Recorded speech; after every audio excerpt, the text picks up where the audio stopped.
Hey guys, in this video I'll show you how to fix virus and threat protection start action error. Alright, let's begin. First of all, access the search menu from the bottom of your screen and open File Explorer. Inside it, navigate to Disk C and then go to View and then turn on the Hidden Items feature. Now, a number of gray folders will appear on your screen. Access the Program Data folder, then scroll down and open the Microsoft folder. Inside it, open Windows Defender and various files will be displayed. Simply access history and delete all of the files present inside it, except the Cache Manager. Once you do that, restart your PC and your problem will be solved.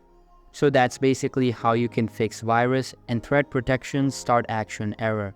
And that's it for this video. If you find this helpful, consider subscribing and giving this a big thumbs up. Thanks.